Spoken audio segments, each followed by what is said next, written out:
रायगडच्या कर्जत तालुक्यामधल्या पळसदरी इथे ठाकूरवाडी इथे दरड कोसळली आणि त्यामुळे त्याखाली 4 वाहनं अडकलेली होती। यामध्ये 2 चारचाकी आणि 2 दुचाकींचा समावेश आहे। रात्रीच्या सुमारास ही घटना घडली। आज सकाळी स्थानिकांनी भर पावसामध्ये जेसीबीच्या सहाय्याने मदत कार्य करून ही दरड हटवली। दरडीखाली अडकलेली वाहनं सुद्धा बाहेर काढली। या दुर्घटनेमध्ये 4ही वाहनांचं मोठं नुकसान झालेलं आहे। प्रफुल्ल पवार आमचे प्रतिनिधी आपल्याला अधिकची माहिती देत आहेत। प्रफुल्ल, पळसदरी इथे दरड कोसळलेली होती, आता सध्या दरड हटवलेली आहे, काय अधिकचे अपडेट्स आहेत?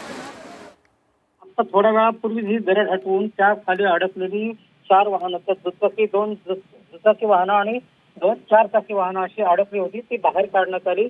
जेसीबीच्या मदतीनं आणि ग्रामस्थ आहेत त्यांनी या ठिकाणी मदत कार्य केलं आणि रात्रीच्या सुमारास सगळेजण झोपेत असताना ही दरड कोसळलेली आहे आणि 4 वाहनं या दरडीखाली अडकून पडली होती। सकाळी ही बाब लक्षात आल्यानंतर ग्रामस्थांनी ही दरड हटवण्याचं काम सुरू केलं। भर पावसामध्ये हे काम सुरू होतं। स्थानिक आमदार असतील किंवा राजकीय पक्षांचे प्रतिनिधी असतील त्यांनी सुद्धा इथे येऊन आवश्यक ते मदत कार्य केलेलं आहे। मात्र ही दरड हटवल्यानंतर त्या डोंगरावरती राहणारी जी वस्ती, आदिवासी वस्ती आहे, साधारण 250 ते 300 आदिवासी राहतात त्या ठिकाणी, त्यांना मोठा धोका निर्माण होण्याची भीती निर्माण झाली आणि ते ग्रामस्थ आता भयभीत झालेले आहेत।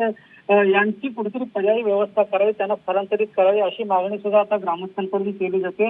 आता या संदर्भात प्रशासन नेमकी काय भूमिका घेत आहे हे पाहणं महत्वाचं ठरणार आहे। फक्त महत्वाची गोष्ट यात अशी आहे की ही दुर्घटना रात्रीच्या सुमारास घडली, त्यामुळे कुठलीही जीवितहानी या ठिकाणी झालेली नाही, मात्र 4 वाहनांचं मोठ्या प्रमाणात नुकसान झाल्याचं पाहायला मिळतंय। धन्यवाद प्रफुल्ल दिलेल्या सविस्तर माहितीसाठी।